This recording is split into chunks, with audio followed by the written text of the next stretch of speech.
The message came in just as I wrapped up the final merger documents for a tech acquisition. It was December 22nd, and the Chicago skyline glittered beyond my office windows. Harper, honey, about Christmas this year with your brother Mason bringing his new fiancée. She's a TV anchor, you know. We thought it might be best if you sat this one out. You understand, right? Love, Mom. I blinked at the text. Then I smiled, tight, amused, tired. After 15 years, nothing changed. Even with all I'd built, they still saw me as the odd one out. What Mom didn't know was that the freelance analyst she barely acknowledged was now Harper Lynn, CEO of Limbridge Strategies, the firm quietly steering some of the biggest business decisions across 3 continents. My assistant, Janelle, buzzed through the intercom. The executive team from Mirach is ready for the call. Thanks, Janelle, I said, straightening my navy silk blazer. They all still assumed I thrifted my clothes, and I let them. 15 years ago, I'd walked out of our Minnesota farmhouse after refusing a role at the family firm, Lynn and Mason Holdings. You're being selfish, my father had yelled. You think you know better than all of us? Mason had chuckled from his leather chair, arms crossed. Let her try, she'll come crawling back. I never did. I moved to Chicago with nothing but a laptop and a vision. I built Limbridge from scratch, working impossible hours, risking everything. Now, Limbridge quietly owned minority stakes in half the firms my family dealt with. There was a knock. Miss Lynn, Janelle entered, holding a thick folder. The contract from Lynn and Mason Holdings, she said. It's ready for your signature. I smiled. So, they needed help after all. I picked up my pen. Actually, Janelle, cancel it. Merry Christmas. The irony tasted better than any holiday wine. Lynn and Mason Holdings, my father's legacy firm, had spent the last 6 months scrambling for a strategic alliance with Limbridge Strategies. They had no idea the company they were chasing belonged to the very daughter they'd cast aside. I glanced again at my mother's message. Need to maintain a certain image. My email chimed. A new message from Mason. Harper, Mom told me about Christmas. Don't overthink it. You know how she gets with appearances. Besides, Melanie's career is very public. It's just cleaner this way. Maybe once you're established, things can go back to normal. Once I'm established, I echoed silently, staring at the 7-figure deal waiting on my desk. This partnership would unlock Lynn and Mason's international operations, a lifeline for them. I knew from our intel how much Dad had been boasting about it. All it needed now was one thing, my signature. Janelle returned, holding an iPad. Your father's on Zoom. He wants to confirm tomorrow's contract ceremony. I nodded and picked up the call. Harper Lynn speaking, I said, my voice calm and clipped. I always used my mother's maiden name in business to stay hidden. Hey, everything, my father said, chipper and formal, a far cry from the man who once called my startup a waste of potential. Just checking.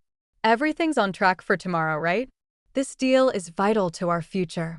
I thought of the Christmas dinners I wasn't invited to, of Mason's smug emails, of years spent as the family shadow. Actually, Mr. Lynn, I said slowly, I've been reviewing the terms. I have some concerns. Concerns? His voice cracked. But everything was approved. Things change, I replied.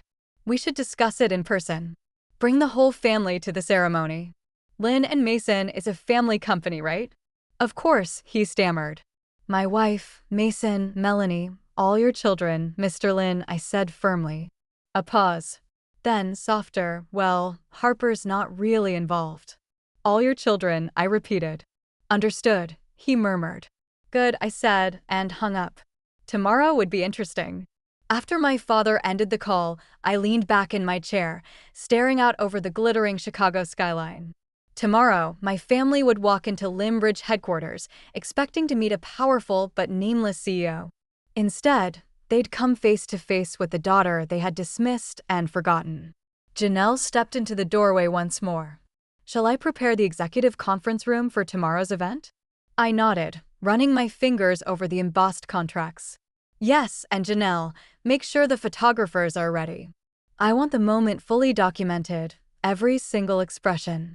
That night, I stayed late, planning each detail. This wasn't just a signing ceremony. It was the moment everything would change. My family was obsessed with image, but they were about to see what earned power looked like. Christmas would never look the same again. By 6 a.m., I was already in my office. The 47th floor conference room gleamed, fresh orchids, imported wood conference table polished to perfection, floor-to-ceiling views of the frozen lake below. Janelle appeared, calm as always. "Your family just arrived. Shall I bring them up?" I checked my reflection. Gone were the soft sweaters and modest shoes they were used to. Today, I wore a charcoal Armani suit, Louis Vuitton pumps, and my grandmother's Cartier watch, her final gift to the granddaughter they all underestimated. "Let them wait," I said, smoothing my jacket. "I'll make an entrance." 20 minutes later, I stood in my private elevator, watching the floors pass. My phone buzzed.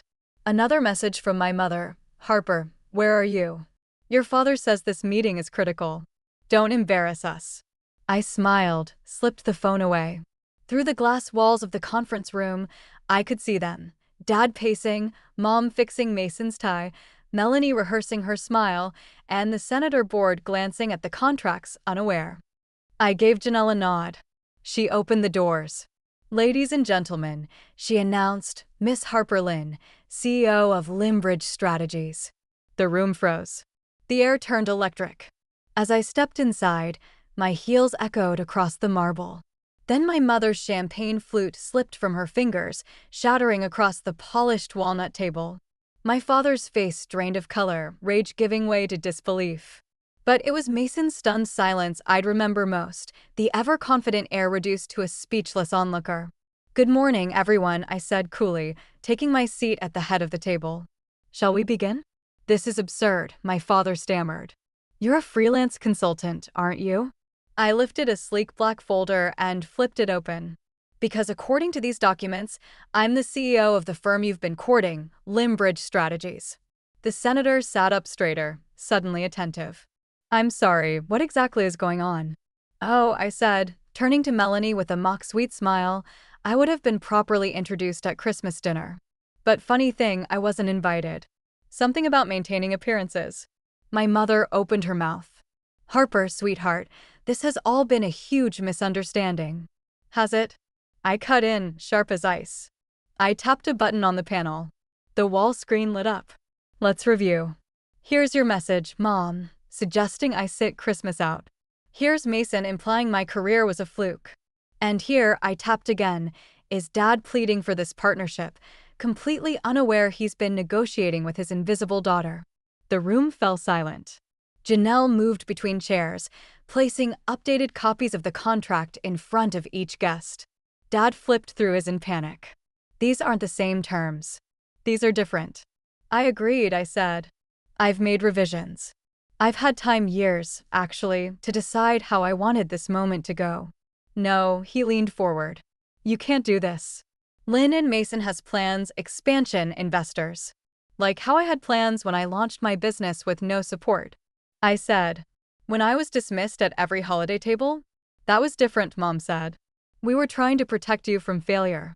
"No," I stood, letting my voice cut through the air. "You weren't protecting me. You were protecting your social status." I gestured toward the city skyline beyond the glass. "Congratulations. Today, the world learns exactly who the Lynns are." I stood slowly, adjusting the cuff of my blazer. "The partnership is off," I said, voice calm and final. "Limbridge will be acquiring Mirach directly. And as Dad likely realizes by now, that effectively blocks Lynn and Mason Holdings from accessing the European market." My father collapsed into his chair, the weight of it finally settling in. Without the Limbridge partnership, without the capital injection from international expansion, Lynn and Mason would remain exactly what it was, a dated regional firm operating good under the illusion of relevance. "You can't do this," he murmured. "We're family." I paused at the door, then slowly turned. "Family? That's funny, because just yesterday I was told I wasn't successful enough to be family." I tilted my head, feigning reflection. "I wonder, will I be enough for Christmas dinner now?" And with that, I left. The silence behind me was deafening. Through the glass, I glimpsed my mother pressing a designer handkerchief to her face, Dad staring hollowly at the shredded contract, and Mason, polished, prideful Mason, sitting slack-jawed, his plans crumbling like dust. Janelle fell into step beside me. That was intense. Are you okay? I glanced at the screen of my phone. Another blinking message from my mother. Harper, please come to dinner. We need to fix this. I smiled faintly. Cancel the Christmas dinner, I said. I've got better plans. The fallout came fast. Voicemails, emails, pleading texts. Harper, we're still your parents. You're ruining us. This isn't how family solves problems. Please, let's meet face to face. Just us. I didn't respond. Limbridge finalized the Mirach acquisition while Lynn and Mason's stock began a slow, humiliating slide. Business headlines weren't kind. Massive loss in GMO play. Merger collapse tanks family-owned firm. Limbridge takes lead in AI supply chain. 1 week later, I sat in my office reviewing new acquisition proposals when Janelle appeared again.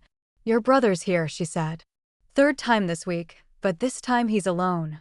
I pulled up the security feed. Mason stood quietly in the lobby, but this time he wasn't wearing his tailored smile. His tie was loose. His eyes were tired. Something had changed. He looked tired. Send him up, I told Janelle after a pause. Mason stepped into my office slowly, his eyes scanning the space he'd never imagined his little sister commanding, the panoramic skyline behind me, the art, the quiet power in the details. Nice office, he said, voice low. Bigger than mine at Lynn and Mason, though I guess that doesn't mean much anymore. What do you want, Mason? He dropped into a visitor chair. For once, he didn't posture. Melanie called off the wedding. I raised a brow. Really? The perfect political couple couldn't weather a few headlines. She said she can't be tied to a sinking ship, he said. He gave a hollow laugh. Said I no longer fit her image. The irony hung heavy. Dad's drinking again, he added. The board's starting to panic. Mom can't show her face at the club. Everything's falling apart. Because of me? I asked evenly. No, he admitted. Because we built everything on appearances, just like my relationship. I nodded once. You all treated success like it had one look, and I never fit it. I deserved that, he said quietly. You deserved a lot more, I replied, my voice hardening. Do you know what it felt like watching you all celebrate each other's wins while pretending I didn't exist? Mom threw parties for your every promotion. She never even remembered what I did. We thought you 189 were struggling. You never asked, I cut in standing. Not once in 10 years did any of you ask about my company, my team, my vision. You were too busy dismissing me to see I had surpassed all of you. His silence said it all. Then, real tears, not performative, welled in his eyes. I was awful to you. Can you ever forgive me? I looked at him steady. Forgiveness isn't the issue, Mason. Trust is, and that's something you'll have to earn. Suddenly, the door burst open. My parents strode in, ignoring Janelle's objections. Harper, my father snapped, though the usual thunder in his voice was gone. This has gone far enough, he continued. You've made your point. Oh, I said calmly. And what point would that be? You're successful, my mother said breathlessly. That we were wrong. We see you now, darling. So, please, stop punishing us. I laughed, a cold, hollow sound. Do you think this is about revenge? About proving I made it? I rose from my seat and walked to the window, staring out over the glittering skyline. No, this is about consequences. About finally making it clear that your choices, your judgment, your disregard, your arrogance have weight. We're your parents, my father said, his voice cracking. Everything we did, it was to protect you. I turned slowly to face them. No, everything you did was to protect your image. I gestured toward the headlines on my tablet. Well, congrats. That image is now shattered. A crumbling company, a disgraced engagement, and a family unraveling. What do you want from us? Mason asked quietly. What I wanted, I said, was your belief when I was building Limbridge. Your respect when I succeeded. To be treated like family, not like a mistake. I paused, letting the words settle. But now, I don't want anything. My mother's tears began to fall, but I didn't flinch. I'd seen those tears before, When I didn't get into the right college, when I didn't take the job at the firm, when I let the family down. Please, Harper, it's almost Christmas. Yes, I said coolly. The Christmas dinner I was too much of a disappointment to attend. Tell me, do you still need to maintain appearances, or did that vanish when your golden boy got dumped? My father stepped forward. Just tell us. Board seats, equity, a public apology, name it. I shook my head. You still don't get it. I don't want what you have. Limbridge is worth 10 times what Lynn and Mason ever was. What I wanted, I said softly, was a family that valued me. Not for what I could do, but for who I am. I pressed the intercom. Janelle, please escort them out and update the security list. Harper, please, my mother whispered. We can fix this. No, Mom. You don't fix a decade of dismissal with a desperate apology. As the door closed behind them, I sat in silence, city lights flickering below. Then my phone buzzed. Heard what happened. Your grandmother would be proud. Christmas dinner at my place this year, Margaret. I smiled, a quiet warmth spreading through me as if a weight had finally lifted. Sometimes, family isn't defined by blood, but by those who believe in you when no one else does. The next morning, I gathered my executive team at Limbridge Strategies. It was time. We were launching our boldest move yet, a complete restructuring of the consulting landscape, starting with the acquisition of 3 mid-tier firms across the Midwest. Lynn and Mason Holdings wasn't on the list. As I stood before the board, laying out our strategy, I thought briefly of the Christmas dinner happening in my parents' home. The glossy table, the curated wine, the hollow toasts, all of it built to preserve a crumbling illusion. Meanwhile, I was building something real. A week later, Janelle placed a small package on my desk. Inside was my grandmother's old leather business card holder and a note from Margaret. She always said you'd outshine them all. Looks like she was right. I placed it on my desk, right beside my nameplate, a quiet reminder. Success isn't defined by those who show up when you've made it, but by those who stood by you when you were still rising. My family had wanted to preserve their image. Well, they got one, just not the one they expected. And me? I had the one I earned, respected, fulfilled, and completely free. So, when someone asked me later, "Do you ever miss your family?" I smiled, turned back to my desk, and said, "I have a company to run." Because that was worth more than any seat at their table. If you've ever been underestimated, cast aside, or told you weren't enough, this story is for you. I didn't build my life to prove them wrong. I built it to prove to myself that I was right to believe in the quiet fire inside me. If you felt something in my story, leave a comment. Tell me what you overcame. Or just say, "I see you." Because I know how much that can mean. And if there's one thing I've learned, it's this: you don't need their seat at the table. Build your own. And one day, they'll wish they had a place.